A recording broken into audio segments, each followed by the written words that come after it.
Some பார்க்கலாம் பாருங்க. 5 ரூபாய் 80 பைசாவில் 20 பைசாவின் சதவீத மதிப்பு.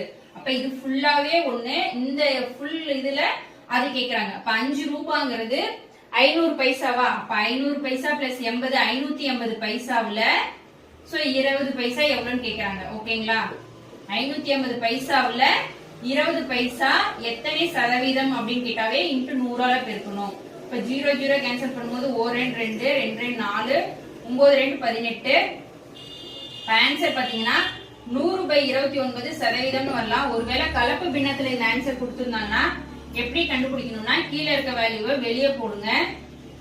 இப்ப 29 87 வரும், மீதி 13. சோ மேல இருக்க வேல்யூ தான் முழு மதிப்பெண்ணா எழுதணும். திரும்ப இது வகுத்தல்லே வந்துரும். இப்ப இந்த வேல்யூ மேல போயிரும். சோ இப்ப இதுவும் ஆன்சரா வர வாய்ப்பு இருக்கு. தேங்க்யூ.